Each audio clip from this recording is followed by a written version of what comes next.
Hello student, how are you. I hope आप सभी ठीक होंगे। तो बेटा, हमारी जो सीरीज़ चल रही है मिशन 3000, उसके अंदर केमिस्ट्री सेक्शन में हम आज मेटलर्जी चैप्टर आपके सामने लेकर हाजिर हैं। बेसिकली इसके एमसीक्यू क्वेश्चंस लेकर आपके सामने आए हैं। मेक श्योर हो कि आप ये वीडियो देखने से पहले आपने ये चैप्टर थरली अच्छे से पढ़ा हुआ हो, तभी ये सारे क्वेश्चंस आपसे बनेंगे। ठीक है, अगर नहीं पढ़ा है तो अभी इस वीडियो को रोक दो, पहले जाओ थरली इस चैप्टर को पढ़ के आओ।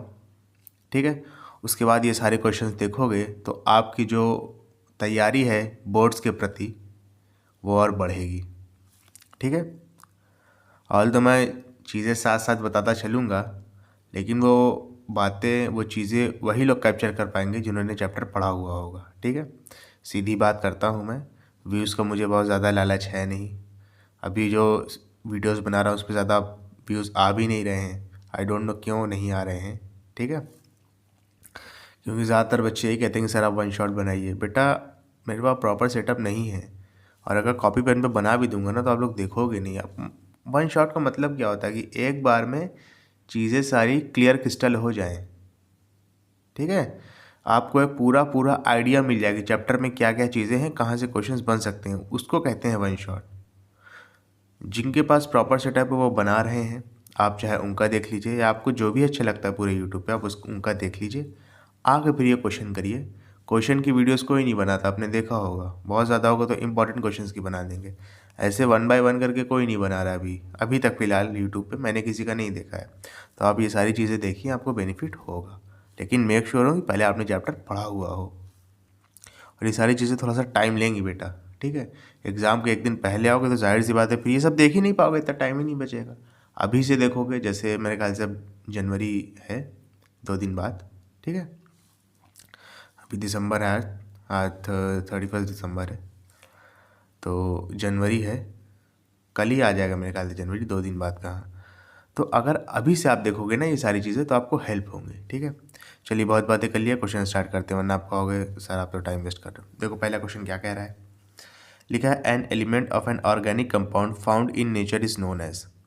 कह रहा है इनऑर्गेनिक कंपाउंड का एक एलिमेंट जो कि नेचर में पाया जा रहा है उसको क्या कहेंगे।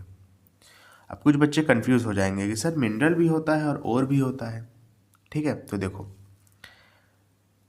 अगर कोई इनऑर्गेनिक कंपाउंड है या कोई मान लो मेटल है, अब मेटल नेचर में ऐसे तो पाया नहीं जाएगा, फ्री स्टेट में बहुत कम मेटल प्रेजेंट होते हैं, वो कोई ना कोई चीज़ के साथ कंबाइन होके रहेंगे, तो उसका जो पूरा कॉम्बिनेशन होता है ना उसी को आप मिनरल्स कहते हो।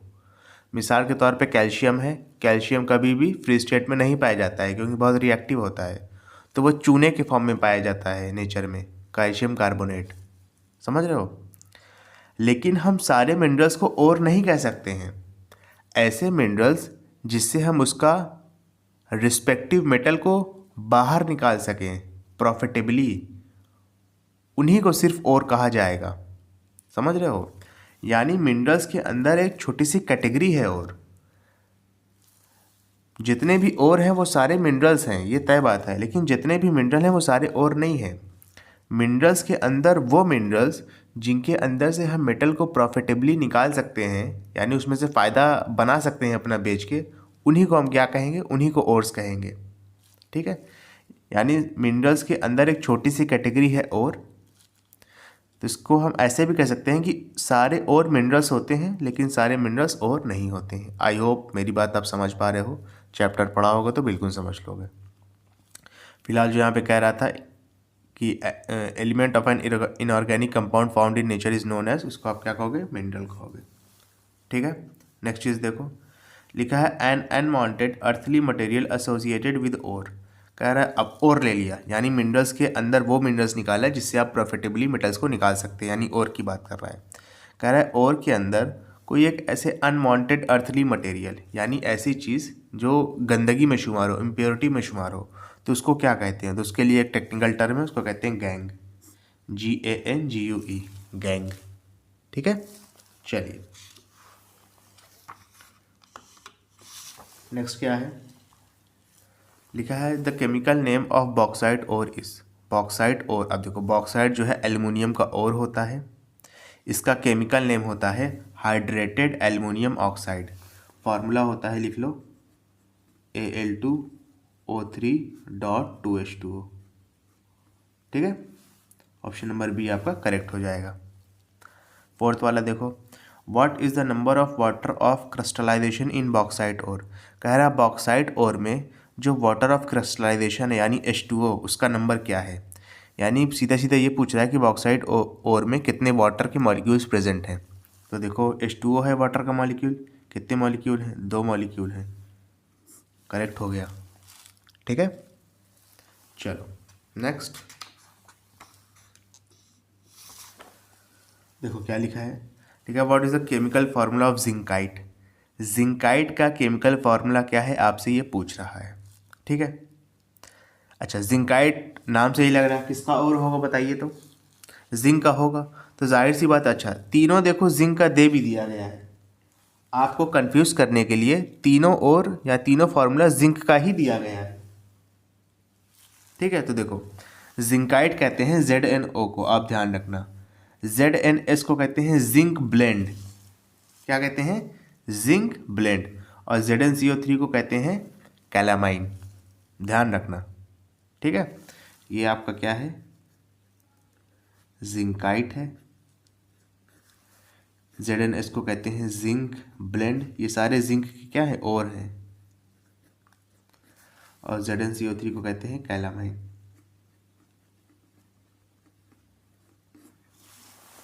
क्लियर है अच्छे से, ओके। नेक्स्ट चीज देखो क्या है, what is the chemical formula of siderite. Siderite का केमिकल फार्मूला क्या है, अब आपसे ये पूछा है। तो सेडराइट जो है ये आपका जो फेरस होता है, लोहा, उसका एक और है, समझ रहे हो ना। और इसका फॉर्मूला है ये FeCO3 यानी कैल्शियम कार्बोनेट। ये क्या है आपका, सेडराइट है, सेडेराइट। ठीक है, जो आपका फेरस होता है ना, इसके भी कई और होते हैं, हेमाटाइट होता है, मैग्नीटाइट होता है, वगैरह वगैरह। ठीक है, चलो आपने पढ़ा होगा जिसने चैप्टर पढ़ा है। नेक्स्ट देखो क्या कह रहा है, लिखा है identify the pair of metals and their ores from the following. अच्छा बॉक्साइट किसका ओर है, एल्युमिनियम का है, यानी A का सेकेंड होगा।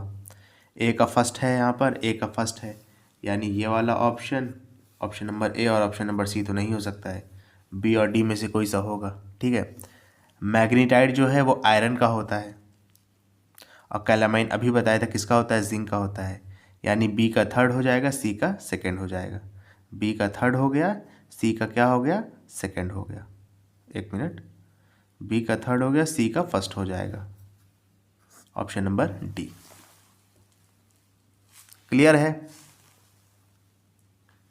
अच्छे से, समझ रहे हो ना। चलो नेक्स्ट क्वेश्चन, ये सब और वगैरह आप रट लो, ज़्यादा नहीं है। एल्युमिनियम के हैं 3-4, ऐसे जिंक के हैं 3-4, आयरन के थोड़ा ज़्यादा हैं, बस 12-14 और हैं, वो सारे रट लो, आपको 1 वर्ड या कहीं भी आपको काम आएंगे इस चैप्टर से। देखो नेक्स्ट क्या है, कह रहा what is the other name of NaOH which is employed in bears process. कह रहा बेयर प्रोसेस में जो NaOH इस्तेमाल होता है इसका एक और नाम क्या है। तो ये तो बहुत आसान क्वेश्चन है, ठीक है, काफ़ी चैप्टर में हमने पढ़ा है, कॉस्टिक सोडा कहते हैं NaOH को। ठीक है ना, नेक्स्ट देखो क्या है, NaAlO2 का अगर 2H2O के साथ रिएक्शन करते हैं तो हमको प्रोडक्ट क्या मिलता है, प्रोडक्ट मिलता है एल्युमिनियम हाइड्रोक्साइड और NaOH। ठीक है ना, जब आप एल्युमिनियम की रिफाइनिंग करोगे, ठीक है ना, तो उसके अंदर ये वाला प्रोसेस होता है। अगर आप एल्युमिनियम को बॉक्साइट ओर से निकालोगे ना, इस चैप्टर में है चीज़ें, अगर आपने पढ़ा हो तो आप जानते होगे, जब आप एल्युमिनियम को बॉक्साइट ओर से निकालोगे तो उसके 5वें स्टेप में, 5th स्टेप में ये वाली चीज़ आती है। ठीक है ना, NaAlO2 इसको कहते हैं क्रायोलाइट, क्या कहते हैं, क्रायोलाइट कहते हैं। और इसका H2O में जब रिएक्शन होता है तो NaOH और एल्युमिनियम हाइड्रोक्साइड आपको मिलता है, ऑप्शन नंबर C। ठीक है, चलो नेक्स्ट क्वेश्चन,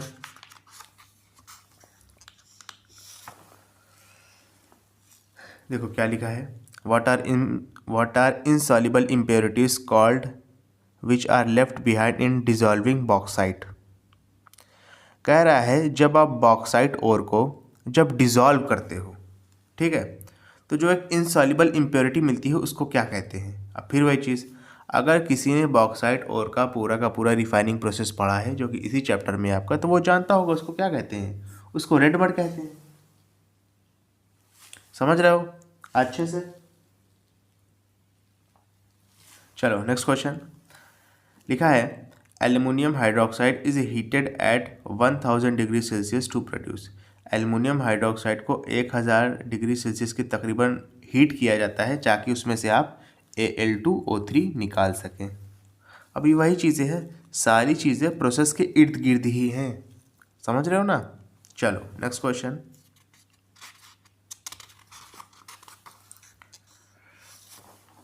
ओह यहाँ पे देखो क्या कह रहा है, कह रहा है the given picture describe bear process.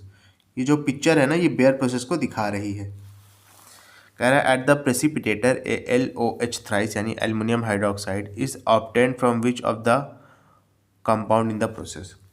AlOH thrice किस कंपाउंड से मिलता है उसको प्रोसेस करके, तो ये तो अभी आप पढ़ के आए थे बेटा, किससे मिलता है, NaAlO2 से मिलता है। जब आप इसका रिएक्शन H2O से कराते हैं ना तो आपको क्या मिलेगा, तब आपको जाके मिलेगा एल्युमिनियम हाइड्रोक्साइड, ठीक है। ऑप्शन नंबर ए हो जाएगा। एक चीज़ ध्यान दीजिएगा, कहीं पर मैंने शायद जो है NaAlO2 को मैंने शायद क्रायोलाइट कह दिया है मेरे ख्याल से, हाँ यहाँ पे, ठीक है। NaAlO2 को क्रायोलाइट नहीं कहते हैं, इस बात का ध्यान रखना, मैंने गलती से कह दिया है, ठीक है। क्रायोलाइट इसको कहते हैं Na3AlF6 को, ये है आपका क्रायोलाइट, ठीक है। गलती से Na में कंफ्यूज हो गया था, इसको कहते हैं क्रायोलाइट, देख के समझ में आया, ठीक है। चलो नेक्स्ट क्वेश्चन, कह रहा है which of the following is or are not used for reducing aluminium oxide. Aluminium oxide यानी Al2O3 को रिड्यूस करने के लिए इनमें से कौन सा हम इस्तेमाल नहीं करते हैं। तो एक बात ध्यान रखना, कार्बन मोनोऑक्साइड और हाइड्रोजन ये आपके अच्छे रिड्यूसिंग एजेंट हैं, मतलब अच्छे रिड्यूसिंग एजेंट हैं, ज़्यादातर सबको रिड्यूस कर लेते हैं। लेकिन जब एल्युमिनियम ऑक्साइड की बात आती है ना तो इन दोनों के बीच का जो बॉन्ड होता है एल्युमिनियम और ऑक्सीजन के बीच का, ये बहुत ज़्यादा मजबूत होता है, समझ रहे हो। और मजबूती के कारण ये जो शुरू के 3 एलिमेंट है कार्बन मोनोऑक्साइड और हाइड्रोजन, जो कि टिपिकल रिड्यूसिंग एजेंट की तरह काम करते हैं हर जगह, वो इन दोनों के बीच के बॉन्ड को ब्रेक नहीं कर पाते हैं। तो हमें यहाँ पे कौन सा प्रोसेस इस्तेमाल करना पड़ता है, हॉल हेराल्ड प्रोसेस, यानी इसकी इलेक्ट्रो रिफाइनिंग करनी पड़ती है। और पूरा इसको इलेक्ट्रो रिफाइनिंग का पूरा एक तरीका है, वो तो आप जानते हो अगर आपने पढ़ा हो चैप्टर में, तो ठीक है। तो इसका हम क्या करते हैं, इसका कहते हैं इलेक्ट्रोलिटिक रिडक्शन, ठीक है। इसका हम इलेक्ट्रोलिटिक रिडक्शन करते हैं, ठीक है, इसको अलग करने के लिए, इसको रिड्यूस करने के लिए एल्युमिनियम ऑक्साइड को। लेकिन क्वेश्चन में क्या पूछ रहा था कि इन चारों में से कौन सी चीज़ एल्युमिनियम ऑक्साइड को रिड्यूस नहीं कर सकती है। तो इसका ऑप्शन है कार्बन मोनोऑक्साइड और हाइड्रोजन, यानी ऑप्शन नंबर ए, बी और सी। कार्बन मोनोऑक्साइड और हाइड्रोजन तीनों ही रिड्यूस नहीं कर सकती है। रिड्यूस करेगा कौन, इलेक्ट्रोलिटिक रिडक्शन करेगा, ठीक है। पूरा प्रोसेस है हॉल हेराल्ड प्रोसेस। नेक्स्ट देखो क्या है, the voltage used in the electrolytic reduction of alumina के इलेक्ट्रोलिटिक रिडक्शन में जितना वोल्टेज इस्तेमाल होता है वो कितना होता है, वो तकरीबन होता है 5 से 6 वोल्ट। ले दे के जो आपके क्वेश्चन है अभी तक जितना मैंने डिस्कस किया है, क्वेश्चन कहीं के भी हो, मतलब जहाँ से लिया है मैंने, वो या तो आपका बेयर प्रोसेस के थ्रू है, बॉक्साइट और से एल्युमिनियम का वो, और उसी के अंदर जब से लास्ट स्टेप है इलेक्ट्रोलिटिक रिफाइनिंग या इलेक्ट्रोलिटिक रिडक्शन, उसके पे है। यानी ले दे के बॉक्साइट और की रिफाइनिंग पे ही ध्यान दिया गया है, एल्युमिनियम को कैसे पाया जाए, ठीक है। और आगे कुछ क्वेश्चन एलॉय पे है, बस इतने तो चैप्टर है, आपका चैप्टर फिनिश, आगे बढ़ जाएंगे। यानी ले दे के 3 चीज़ें हैं आपके चैप्टर में, देख लो क्या क्या है। बेयर प्रोसेस है, ठीक है, उसके बाद उसी के अंदर एक जो 5वां पॉइंट है इलेक्ट्रोरिफाइनिंग या इलेक्ट्रोलिटिक रिडक्शन, जिसको आप हॉल हेराल्ड प्रोसेस के अंदर पढ़ोगे, वो चीज़ है। उसके अगले चीज़ है एलॉय, और शुरू में आपके कुछ थोड़ी बहुत मिनरल्स, ओर्स और डिफरेंट डिफरेंट एलिमेंट के, जैसे जिंक के कितने ओर हैं, आयरन के कितने ओर हैं, एल्युमिनियम के कितने ओर हैं, ये सारी चीज़ें बस। उसके बाद आपका चैप्टर ख़त्म, ज़्यादा कुछ नहीं है, ठीक है। तो इलेक्ट्रोलिटिक रिडक्शन जब एल्युमिनिया का करते हैं तो हम 5 से 6 वोल्ट का वोल्टेज इस्तेमाल करते हैं, ध्यान रखना ये बात। नेक्स्ट क्या है देखो, why is coke sprinkled over the surface of electrolytes. जब हॉल हेराल्ड प्रोसेस यानी इलेक्ट्रोलिटिक रिडक्शन जब करते हैं तो जो उसमें इलेक्ट्रोलाइट हम इस्तेमाल करते हैं, इलेक्ट्रोलाइट बेसिकली जो है 3 चीज़ का मिक्सचर होता है यहाँ पे, ठीक है। कौन कौन सी होती है? एल्यूमिना होता है, क्रायोलाइट होता है, ठीक है, और आपका फ्लोरोस्पार होता है। एल्यूमिना और फ्लोरोस्पार 1:1 के रेशियो में होते हैं, क्रायोलाइट आपका 3 के रेशियो में नहीं, हाँ ठीक है, क्रायोलाइट क्या होता है? 3 के रेशियो में होता है। इस चीज़ का ध्यान रखिएगा आप। और साथ ही साथ ये 3 इलेक्ट्रोलाइट तो रहते हैं, कौन कौन से? एल्यूमिना रहता है, फ्लोरोस्पार रहता है, और क्या रहता है? एल्यूमिना, फ्लोरोस्पार और क्रायोलाइट, ये 3 रहते हैं। रेशियो क्या रहता है एल्यूमिना, क्रायोलाइट और फ्लोरोस्पार का? 1:3:1। एक चीज़ आपको ये ध्यान रखनी है। सेकेंड चीज़ क्या है बेटा, इसके साथ ही साथ हम स्प्रिंकल्ड, कोक स्प्रिंकल्ड, यानी समझ लो छोटे छोटे कार्बन के टुकड़े या वो राख टाइप का कुछ कह सकते हो, उसको भी स्प्रिंकल करते हैं। उसका काम ये होता है कि अंदर जितनी भी हीट बन रही है प्रोसेस के दौरान उसको बाहर जाने से रोके, ठीक है। और दूसरी चीज़ क्या है, ऊपर के साइड अगर आपने सेटअप देखा हो इसका, ऊपर के साइड एनोड लगा रहता है। अब जाहिर सी बात है अगर नीचे से ज़्यादा हीट निकलेगी तो एनोड को जाके कहीं बर्न ना कर दे, जला ना दे, तो उसको भी ये प्रिवेंट करता है। यानी 2 चीज़ करता है, पहले तो हीट लॉस मेंटेन करता है, यानी पूरा प्रोसेस होने के लिए बहुत ज़्यादा अमाउंट में एनर्जी चाहिए रहती है, हीट एनर्जी या टेम्परेचर कर लो, बहुत हाई टेम्परेचर चाहिए रहता है, उसको ही मेंटेन करता है, हीट को बाहर नहीं जाने देता। और दूसरी चीज़ क्या करता है, ऊपर एनोड लगा रहता है, जब हीट को बाहर जाने नहीं दे रहा मतलब एनोड को ही कहीं ना कहीं ये प्रिवेंट कर रहा है, प्रोटेक्ट कर रहा है, ठीक है। तो ऑप्शन नंबर ए और बी आपका करेक्ट हो जाता है। अब लेकिन वही बात है, ये सारी चीज़ें कौन समझ रहा होगा? जिसने चैप्टर पढ़ा है, जिसने नहीं पढ़ा वो कहेगा अरे सर क्या बता रहे हैं, समझ में नहीं आ रहा, काट के चला जाएगा। यही चीज़ें होती हैं।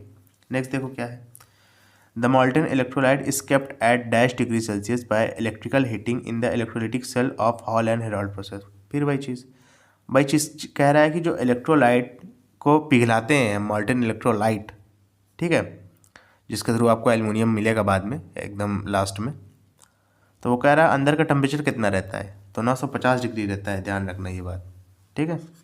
नेक्स्ट क्या है देखो, कह रहा है thick rods of which compounds are used as anode in the fused electrolyte in the electrolytic reduction of alumina. जब भी हम एल्यूमिना का इलेक्ट्रोलिटिक रिडक्शन करते हैं, चाहे वो एनोड हो चाहे कैथोड हो, दोनों ही कार्बन से बने हुए होते हैं। किससे बने हुए होते हैं? कार्बन से। अब कुछ बच्चे कहेंगे सर यहाँ पे कार्बन तो ऑप्शन में है ही नहीं। अच्छा, कुछ बच्चे इसको लगा के चले आएंगे कार्बन कोक को। कार्बन कोक नहीं लगाना है, कार्बन कोक का मतलब होता है ऐश, वो नहीं लेना है, ठीक है। कार्बन का ही एक एलोट्रोपिक फॉर्म होता है ग्राफाइट, उसका भी तो इस्तेमाल कर सकते हैं ना, समझ रहे हो। ऑप्शन नंबर डी होगा यहाँ पे। कैथोड और anode electrolytic reduction of alumina में दोनों ही कार्बन के बने हुए होते हैं, और कार्बन का एक एलोट्रोपिक फॉर्म है ग्राफाइट, तो हम ग्राफाइट को लगा रहे हैं एज अ करेक्ट आंसर, ठीक है। अब देखो कह रहा है read the passage and answer the below questions. कह रहा है पैसेज को पहले रीड करो। अब देखो पैसेज को रीड करना चाहो तो कर लो, ये पूरा जितना भी जिसने चैप्टर पढ़ा ना उसको ज़्यादा देखने की ज़रूरत है नहीं, लेकिन चलो रीड कर लेते हैं जब कहा गया है तो। लिखा है electrolytic reduction is a type of electrolysis in which an electric current is pass through a मॉल्टन और डिजॉल्व आयनिक सब्सटेंस। कह रहा है इलेक्ट्रोलिटिक रिडक्शन एक तरीके का इलेक्ट्रोलिसिस है जिसमें इलेक्ट्रिक करंट को मॉल्टेन, आयनिक सब्सटेंस, इलेक्ट्रोलाइट जो 3 का मिक्सचर बताया था अभी, फ्लोरोस्पार, क्रायोलाइट और एल्यूमिना क्रायोलाइट और फ्लोरोस्पार 1:3:1 का जो रेशियो था, इसके थ्रू आप एक इलेक्ट्रिक करंट पहले पास करोगे ताकि ये सारी चीज़ें अंदर ही अंदर टूट जाए। Electrolytic reduction is use to produce certain metal such as K, potassium, sodium and aluminium. बिल्कुल सही बात है। The electrolytic reduction can be made in a molten state only, aluminium melts at higher temperature. अच्छा, कह रहा है electrolytic reduction जो है सिर्फ मॉल्टन स्टेट में किया जा सकता है क्योंकि एल्यूमिना बहुत ज़्यादा हाई टेम्परेचर पे वो होता है। बिल्कुल सही बात है। So it is not easy to collect it, तो वो इतना आसान नहीं होगा उसको कलेक्ट करना। ठीक है। This difficulty was removed by adding cryolite to alumina as a solvent to obtain the globules of aluminum। शुरू में क्या होता था ना, मैं बता दे रहा हूँ उसको थोड़ा सा हिस्ट्री। शुरू में जो है एल्युमिनियम बहुत महंगा था, आज से तकरीबन 100-150 साल पहले। उसका रीज़न ये था बेटा कि एल्युमिनियम शुरू में जो एल्युमिनियम को जो पाने का टेम्परेचर होता था, यानी उसको मेल्ट करने का टेम्परेचर, वो तकरीबन 2050 डिग्री सेल्सियस होता था। लेकिन जब से ये आपके साइंटिस्ट आए थे ना, हॉल एंड हेराल्ड प्रोसेस जिनके नाम पे पड़ा है, उन्होंने एक तरीका निकाल लिया। तो उन्होंने क्या किया था, तीनों का मिक्सचर उठा के डालते थे इलेक्ट्रोलाइट की जगह पे। और तीनों का मिक्सचर क्या है वो तो आप जानते ही हो, एल्यूमिना था, फ्लोरोस्पार था और क्रायोलाइट था, और साथ ही साथ कार्बन कोक भी डाल देते थे। उससे क्या होता था, जो एल्युमिनियम को मेल्ट करने का या एल्युमिनियम को पाने का, उसको एक्सट्रैक्ट करने का जो टेम्परेचर था वो 2050 से आधा हो गया था उसके, तकरीबन 1000 तक या 950 डिग्री सेल्सियस मान लो। तो ये फ़ायदा हुआ था। ठीक है। अब देखो टेम्परेचर देखते हैं। Aluminium melts at what temperature, aluminium का मेल्टिंग टेम्परेचर पूछ रहा है तो वो तो 2050 डिग्री सेल्सियस अभी बताया। ठीक है। जब उसमें सारी चीज़ें मिला दोगे, क्रायोलाइट भी मिला दो, एल्युमिनियम भी मिला दो, कार्बन कोक भी डाल, सॉरी स्प्रिंकल्ड कोक भी डाल दो, वही कार्बन कोक हुआ।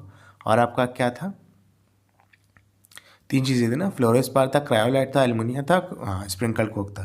जब ये सारी चीज़ें डाल के उसके थ्रू इलेक्ट्रिक करंट पास करोगे ना, तब जाके 950 डिग्री सेल्सियस होता है। ठीक है। नेक्स्ट क्या है, which scientist revolutionise the aluminium industry. तो ये थे आपके हॉल। दोनों ने जो हॉल एंड हेराल्ड प्रोसेस था वो दोनों की मेहरबानी से बना था, हॉल और हेराल्ड दोनों की। लेकिन एल्युमिनियम इंडस्ट्री को रिवोल्यूशनाइज किसने किया, वो हॉल ने किया था। ठीक है। अब क्यों किया है, शायद में भी जो सेटअप था शुरू में कि हम लोग ऐसे ऐसे करेंगे, वो शायद आइडिया इनका रहा हो, इनके मॉडल में भी शायद कुछ कमी रही हो, फिर इन दोनों ने मिल के काम किया हो तो ऐसा हो गया हो। ठीक है। फिलहाल आपका आंसर क्या है, हॉल है। नेक्स्ट देखते हैं। समझ रहे हो ना, कोई दिक्कत वाली बात तो नहीं है। चलो नेक्स्ट देखो। अच्छा, अब देखो इतनी देर बाद डायग्राम आई, तो डायग्राम का क्वेश्चन तो शुरू में दे देना चाहिए था। ठीक है, कितनी चीज़ें मैं समझा देता। देखो क्या लिखा है, the given picture represent which extraction process of aluminium. कह रहा कौन सा एक्सट्रैक्शन प्रोसेस है ये, तो अभी तक यही तो बताते आ रहे थे बेटा, ये यही है हॉल एंड हेराल्ड प्रोसेस, देख लो। ठीक है। ऊपर एनोड लगा है, वो भी कार्बन का बना है। साइड में जो आपका कैथोड है वो भी कार्बन लाइनिंग का बना है। इलेक्ट्रोलाइट है जिसके अंदर 3 से 4 चीज़ें होती हैं, क्रायोलाइट होता है, फ्लोरोस्पार होता है, एल्युमिनियम होता है, स्प्रिंकल्ड कोक होता है। और यहाँ पे जो है टैप लगा हुआ होता है, ये थोड़ा स्लोपी फॉर्म में रहता है। यहाँ से खोलोगे तो आपको मॉल्टेन एल्युमिनियम मिलेगा, उसको जमा लोगे मिल जाएगा एल्युमिनियम। ठीक है। तो ये आपको जो सेटअप है ये पूरा हॉल एंड हेराल्ड प्रोसेस का है। ठीक है ना। चलो नेक्स्ट क्वेश्चन। कह रहा the following reactions occur in Hall and Heroult experiment, the X Y and Z here respectively. यार ये तो बहुत आसान है बेटा, सिर्फ सबको ब्रेक करके लिखा गया है बस। देखो 3Na3 है ना, तो 3Na हो गया। एल्युमिनियम आपको पता है ट्राइवेलेंट होता है, तो Al3+ हो गया। यहाँ पे सिर्फ F बचा है, तो X की जगह पे क्या हो जाएगा, X की जगह पे F- होगा, 6F-। तो X कितना आ गया, 6F-। यहाँ पे देखो CaF2 है, ब्रेक हुआ, 2F- में हुआ तो Ca2+ में होगा। Y की जगह पे क्या हो जाएगा, Ca2+। ये तो कोई भी बच्चा कर लेगा बेटा। Al2O3 है तो 2Al3+ है, तो 3 मोल्स ऑफ O2 2- हो जाएगा Z की जगह पे, 3 मोल्स ऑफ O2 2-। XYZ देख लो। अच्छा, यहाँ पे इसका स्टोइकियोमेट्रिक वो नहीं लिखा गया है। ठीक है, इसकी स्टोइकियोमेट्री नहीं लिखी गई है। स्टोइकियोमेट्री मतलब जो आगे नंबर होता है इसको कहते हैं। तो देख लो, x आपका F माइनस है, y आपका Ca+2 है, z आपका O2- है। ऑप्शन नंबर मेरे ख्याल से बी हो जाएगा, ठीक है ना। यहाँ पे Cu है, वो तो आ नहीं सकता है। यहाँ पे Ca+ है, वो पॉसिबल नहीं है, यानी आपका ऑप्शन नंबर बी करेक्ट हो गया, ठीक है। नेक्स्ट देखो, N alloy is a dash mixture, homogeneous mixture है।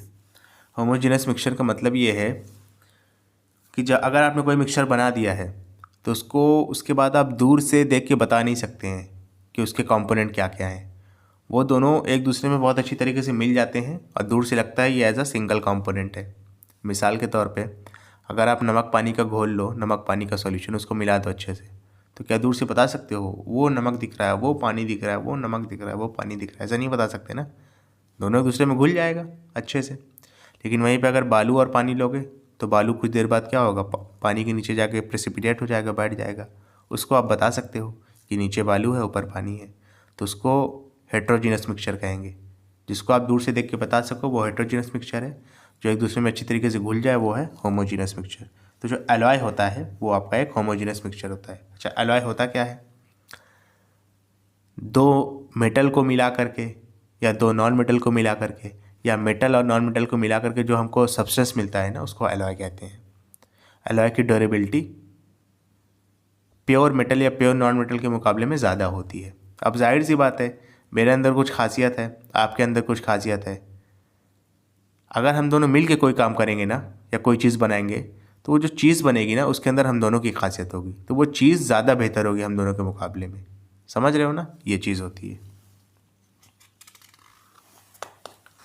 हम दोनों के मुकाबले में बेहतर नहीं होगी, मतलब हमारी और आपकी बनाई हुई चीज़ के मुकाबले में बेहतर होगी। भाई वो नहीं कह रहा हूँ, जाहिर सी बात है हम लोग का दिमाग है, उससे बेहतर चीज़ बना लेंगे, वो चीज़ मैं नहीं कह रहा हूँ, ठीक है। नेक्स्ट देखो क्या लिखा है। लिखा है which of the following statement is और आर रॉन्ग आउट। कह रहे हैं इसमें से कौन सा रॉन्ग है। Alloy is a homogeneous mixture, ये बिल्कुल करेक्ट है। Alloy can be a mixture of metals and non metals, बिल्कुल करेक्ट है। मेटल्स और नॉन मेटल दोनों का मिक्सचर हो सकता है। The alloy increases the strength, कह रहा है अलॉय जो है स्ट्रेंथ बढ़ा देता है मटेरियल की।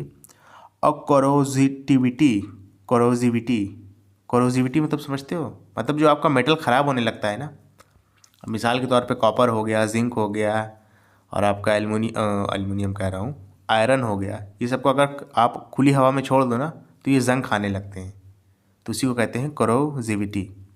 तो कह रहा हूँ अलॉय जो है मेटल की स्ट्रेंथ तो बढ़ा ही देता है, यानी वो ज़्यादा हार्ड हो जाता है, ज़्यादा पावरफुल हो जाता है, स्ट्रेंथ समझ रहे हो ना, और साथ ही साथ कोरोजिविटी भी घटा देता है, तो ये बात बिल्कुल सही है, ठीक है।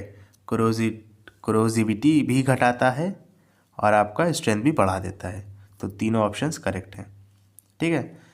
तो क्वेश्चन में क्या पूछ रहा था कि इनमें से कौन सा रॉन्ग है, तो रॉन्ग तो कोई सा भी नहीं है, तीनों करेक्ट हैं, तो ऑप्शन नंबर डी आपका हो जाएगा, नन ऑफ दिस, ठीक है। नेक्स्ट देखो क्या है, what are the constituent elements of duralumin. Duralumin का कंस्टिट्यूएंट एलिमेंट कौन कौन सा है ये आपको बताना है। अब देखो, ड्यूरालीमिन से ही याद कर लो, ड्यूराल्यूमिन, देखो यहाँ पे Al आ रहा है यानी एल्युमिनियम होगा, Mn आ रहा है ना, Mn से आप मैंगनीज याद रखो और मैग्नीशियम याद रखो, समझ रहे हो, और साथ ही साथ एक और याद रख लो, कॉपर Cu, समझ रहे हो। तो ये सारी चीज़ें कौन कौन सी उसमें मौजूद हैं, देखो रटना नहीं है, Al से एल्युमिनियम याद रखो, Mn है, आई को थोड़ा देर के लिए हटा दो, Mn है, तो मैंगनीज और मैग्नीशियम याद रखो, एक और याद रख लो कॉपर। ये कौन से में मौजूद है, ऑप्शन नंबर सी में मौजूद है, करेक्ट हो गया, ठीक है। चलो नेक्स्ट क्वेश्चन, कह रहा है out of all alloys of aluminium the one which shows the property of lustre is, कह रहे हैं इनमें से कौन सा लस्टर यानी चमकता हुआ रहता है, तो वो है आपका आल्निको। अच्छा, आल्निको को भी ब्रेक कर लो, Al से एल्युमिनियम होगा, Na से निकल होगा और Cu से कोबाल्ट होगा, ठीक है, और इसी के अंदर जो है लस्ट्रस प्रॉपर्टी होती है, यानी मेटल की तरह चमकता है, ऑप्शन नंबर डी हो गया, ठीक है। नेक्स्ट क्या है, metal mirrors are composed of, metal mirrors जो है वो मैग्नीशियम से बने होते हैं, ध्यान रखना, ठीक है। ड्यूरालीमिन बहुत ही हल्का होता है एल्युमिनियम के प्रेजेंस की वजह से, एल्युमिनियम बहुत हल्का मेटल है ना, तो इससे जो है आपकी जो हेलीकॉप्टर नहीं होता उसकी बॉडी, हेलीकॉप्टर कह रहा हूँ, जो एरोप्लेन वगैरह था उसकी बॉडी बनाई जाती है, ठीक है, एयरक्राफ्ट वगैरह की बॉडी। समझ रहे हो ना अच्छे से। चलो next question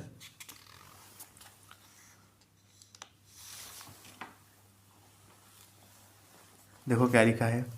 when the surface of metal is attached by air moisture or only other substance around it the metal is said to corrode. ठीक है, कह रहा है अगर मेटल के सरफेस पे हवा आ गई या नमी आ गई और उसको चारों तरफ से घेर लिया या कोई सब्सटेंस आ गया उसको ख़राब कर दिया तो उसको हम कहते हैं कि करोड हो गया है।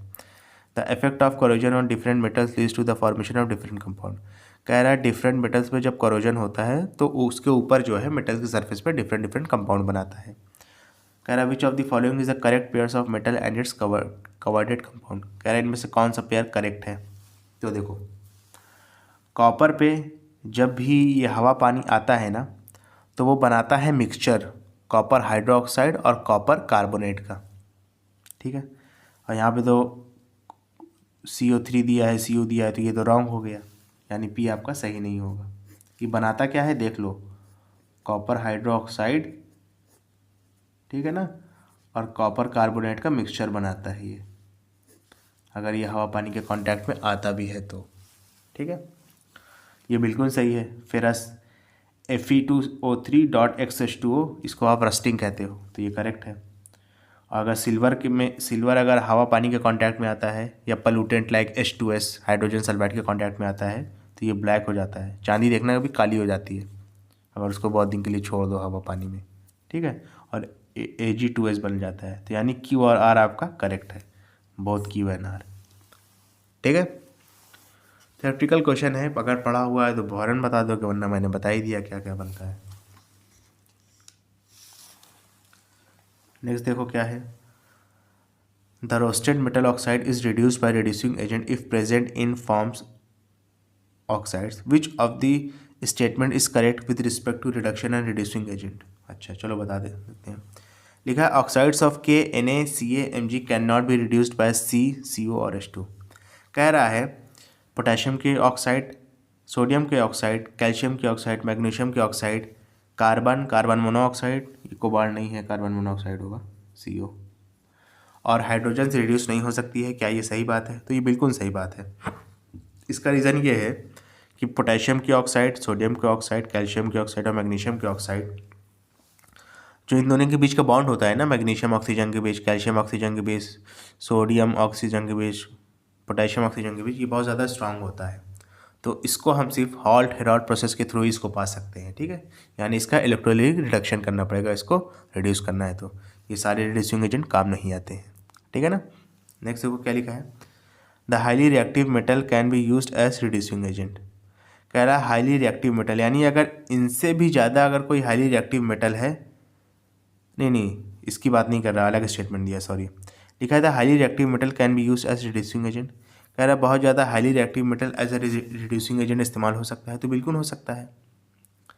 अब जैसे मान लो आपने एल्युमिनियम इस्तेमाल किया, एल्युमिनियम बहुत ज़्यादा हाईली रिएक्टिव मेटल है, और सामने जो है उसके मान लो कोई ऐसा मेटल है जो एल्युमिनियम से कम रिएक्टिव है या उससे मान लो बहुत कम रिएक्टिव है, तो एल्युमिनियम क्या करेगा, उस मान लो उसकी ऑक्साइड है कम रिएक्टिव वाले मेटल की, तो उसकी ऑक्साइड में से ऑक्सीजन अपने साथ जोड़ लेगा और उसको एकदम तनो तनहा कर देगा। समझ रहे हो, यानी इसको रिड्यूस कर देगा, कहने का मतलब है। तो हाईली रिएक्टिव मेटल भी रिड्यूसिंग एजेंट की तरह काम करते हैं, यानी ऑप्शन P और Q दोनों स्टेटमेंट करेक्ट है, बोथ P एंड Q। समझ रहे हो अच्छे से। चलो नेक्स्ट क्वेश्चन देखो क्या लिखा है। Answer the following question with respect, ओहो इलेक्ट्रोलाइटिक रिडक्शन अब आया है, बताओ, शुरू में दे देने चाहिए थे सारे क्वेश्चन। लिखा है answer the following question with respect to electrolytic reduction of fused alumina, find and mark the correct image with correct details of process. कोई दिक्कत वाली बात नहीं है। देखो क्या होता है, देखो एनोड भी कार्बन से बना होगा, कैथोड में भी क्या होगा, कार्बन की लाइनिंग होगी। ठीक है, इलेक्ट्रोलाइट में क्या होगा, इलेक्ट्रोलाइट में आपका सिर्फ एल्यूमिना नहीं होता है, कई बार बता चुका है, एल्यूमिना होता है, क्रायोलाइट होता है, फ्लोरोस्पार होता है, और साथ ही साथ स्प्रिंकल्ड कोक भी होता है, यानी 4 चीज़ें होती हैं। तो यहाँ देखो एल्यूमिना में 4 चीज़ें दी हैं ना, सॉरी इलेक्ट्रोलाइट में, कैथोड क्या है, एल्युमिनियम लाइनिंग का है, तो ये गलत हो गया। कैथोड एल्युमिनियम लाइनिंग का नहीं होता है, ठीक है, कार्बन लाइनिंग का होता है। एनोड भी कार्बन कह लो या ग्राफाइट कह लो। ऑप्शन नंबर ए पे चलो, देखो कार्बन लाइनिंग का कैथोड है, इलेक्ट्रोलाइट है, ये है, ठीक है। यहाँ पे देखे ज़रा, तो इसका करेक्ट ऑप्शन कौन, करेक्ट ऑप्शन ये ऑप्शन नंबर ए होना चाहिए, समझ रहे हो, यही है। वही चीज़ मैं देख रहा था कि यहाँ पे एनोड का जिक्र नहीं है, एनोड का नहीं है, ठीक है, जहाँ से क्वेश्चन उतारा वहाँ पे एनोड नहीं दिया था। फिलहाल जितनी चीज़ें दी हैं वो तो सही है ना। इलेक्ट्रोलाइट में सिर्फ एल्युमिनिया लिखा है, तो ये दोनों तो सही गलत हो गए। यहाँ पे इलेक्ट्रोलाइट सही दिया था, लेकिन कार्बन में जो है एल्युमिनियम लाइनिंग दी है, तो ये भी गलत हो गया। लेकिन ऑप्शन नंबर ए बचा, ये करेक्ट हो जाएगा। मैं चीज़ें ये देख रहा था कि एनोड के बारे में कुछ नहीं लिखा है, यहाँ पे ग्राफाइट लिखा होना चाहिए ना, कार्बन लिख दो, ग्राफाइट लिख दो, कुछ भी लिख दो, ठीक है। ऑप्शन नंबर ए करेक्ट हो जाएगा। स्टूडेंट, अगर आपको वीडियो पसंद है तो इसको लाइक करें, कमेंट करें, शेयर करें, और एग्जामिनेशन पॉइंट ऑफ व्यू से जो बच्चे तैयारी कर रहे हैं उन तक अगर ये वीडियो पहुँचेगी तो उनके लिए काफ़ी बेनिफिशियल होगा। Thank you.